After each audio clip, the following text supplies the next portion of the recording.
Elektron pərdədən istifadə.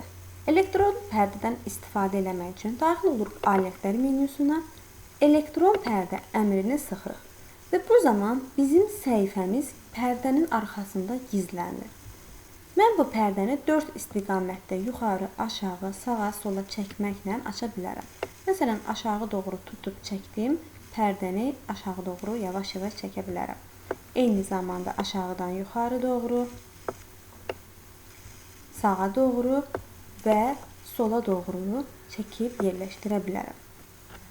Amma diqqət eləsək, mən pərdəni bu tərəfə çəksəm, mən belə bir burada tapşırıq hazırlamışam. Tapmacalar qeyd olunub, tapmacaların qarşısında boş xanalar qeyd olunub ki, şagirdlər tapmacanın cavabını tapdıqca bu xanaya qeyd eləsin. Ancaq mən burada düzgün cavabları da yerləşdirmişəm, tapmacaların cavabları. İstəyirəm ki, dərsdə bu tapşırığı şagirdlərə elan eləyərkən düzgün cavabları gizlədim.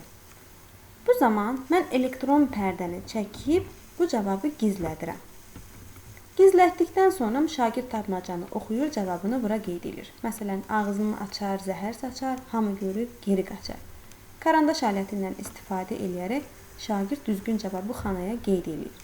Növbəti tapmacalarda eyni ilə cavabları səsləndirildikdən sonra düzgün cavabı göstərmək üçün pərdəni çəkib düzgün cavabı göstərə bilərəm. Elektron pərdəni bağlamaq üçün daxil oluran pərdənin bu hissəsində belə bir işarə var. Bu işarəyə daxil olub bağla əmrini seçməkdən bağlaya bilərəm.